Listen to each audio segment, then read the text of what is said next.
We're looking at Niagara Falls, which is a great challenge. This is a city that has, I believe has limitless potential.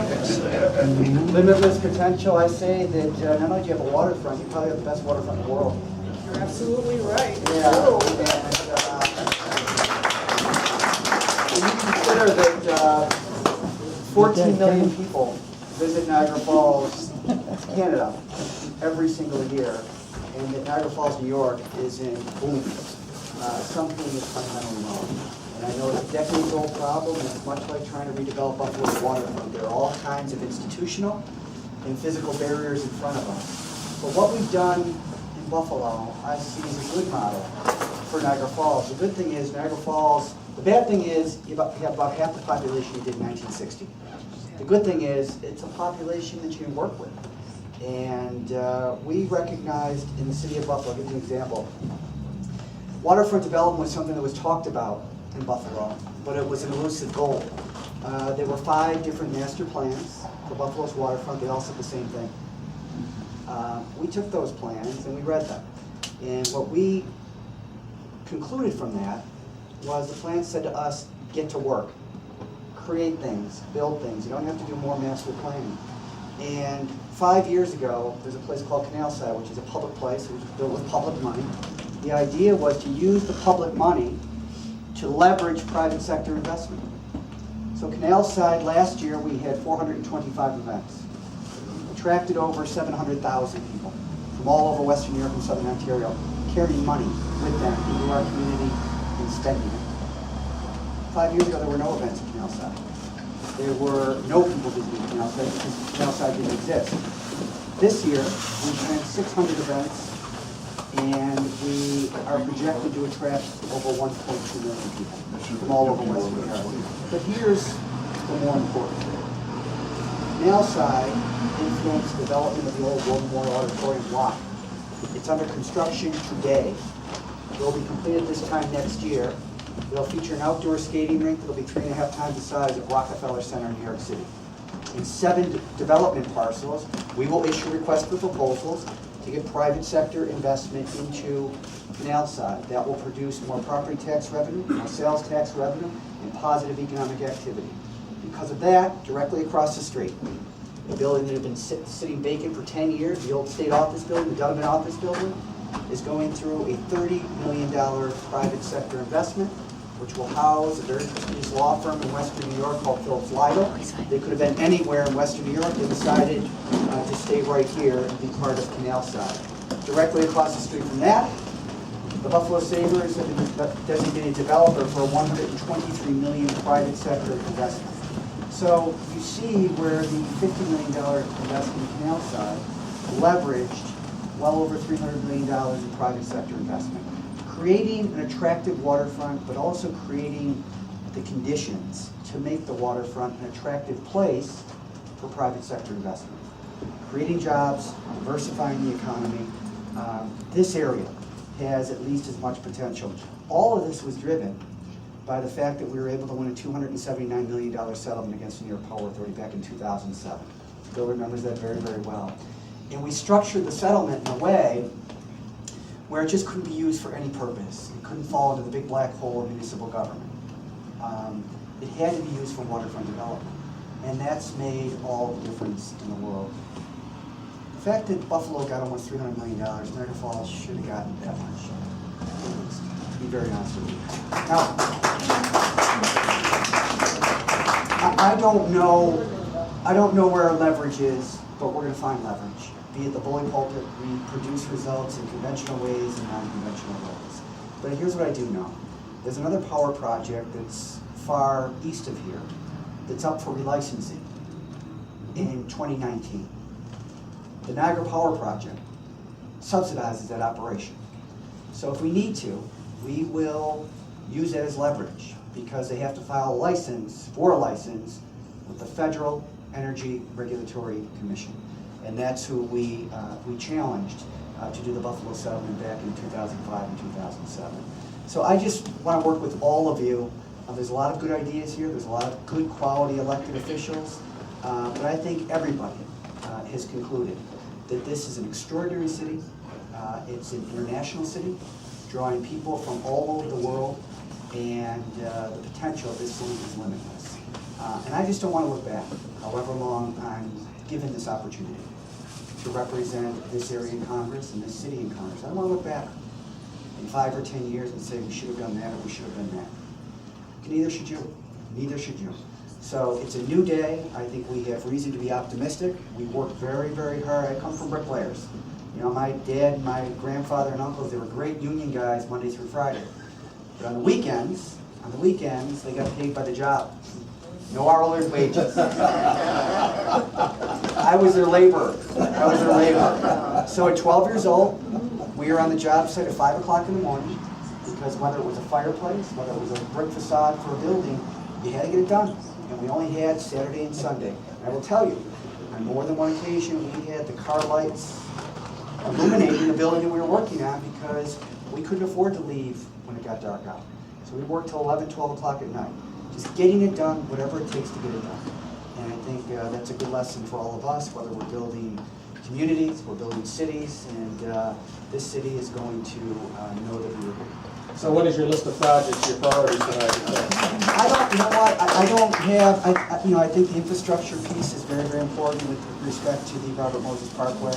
You know, as you know, you probably read some of the articles. That was, this community was steamrolled by Robert Moses back in 1957.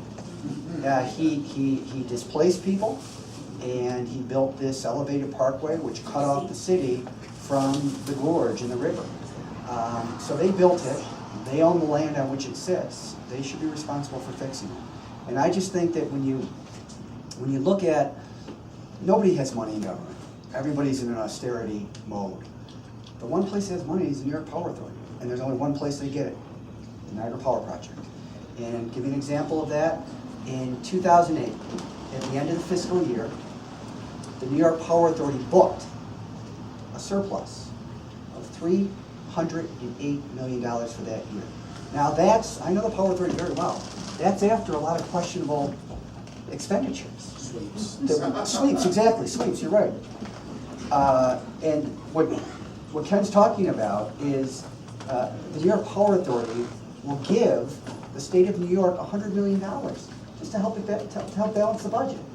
Here's the problem. 76% of the New York Power Authority's revenues in the whole state portfolio comes from the Niagara Power Project. That project can't be placed anywhere. It's there because of the unique natural resources of our community.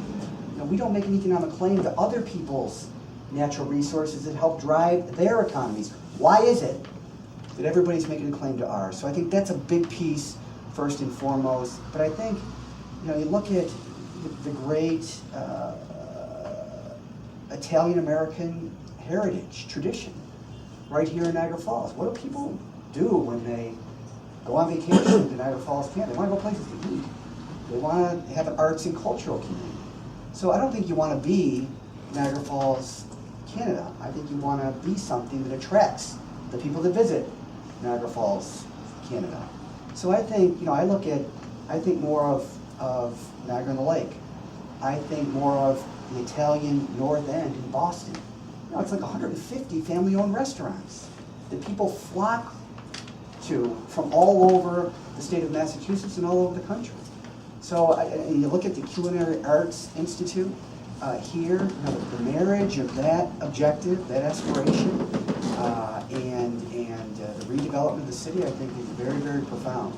So I think just using whatever resources we can to create conditions in the city that make the city an attractive place for private sector investment. And you're aware of the wrestling we're doing with the state parks? I do. And the city? I do. And you believe that can be used now in order to recommend? Well, I think that I think a lot of these decisions should rest with the local community, and once a decision is made, that my responsibility is to help get the resources to move the decision forward.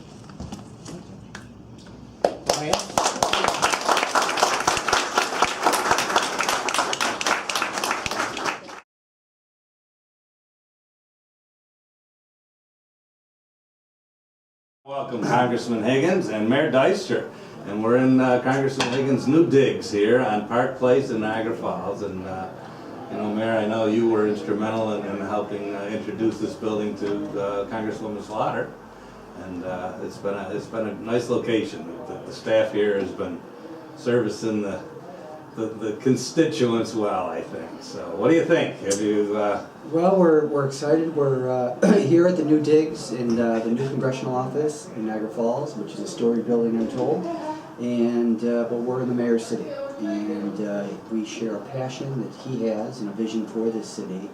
And it's my responsibility to work with local officials, including and especially the mayor, to help Niagara Falls realize its full potential as a great city.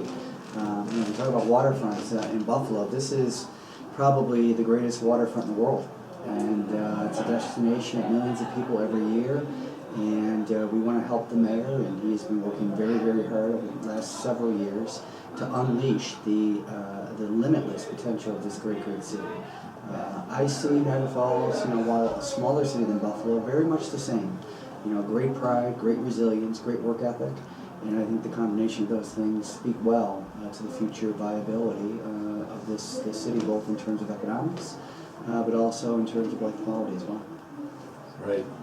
Very symbolic location, I think, for the congressman. You know, he's made a great choice where to have his office. I mean, first of all, the layout of the office itself, people have been telling me, you know, that when they come here to visit, they feel like they're at home. And we're sitting here, I don't know if you can see the crackling fireplace in the background, but that's a lovely amenity for a district office. Sure is. And I'm sure a lot of congressmen would be So I jealous spent a lot of, more right? time up here.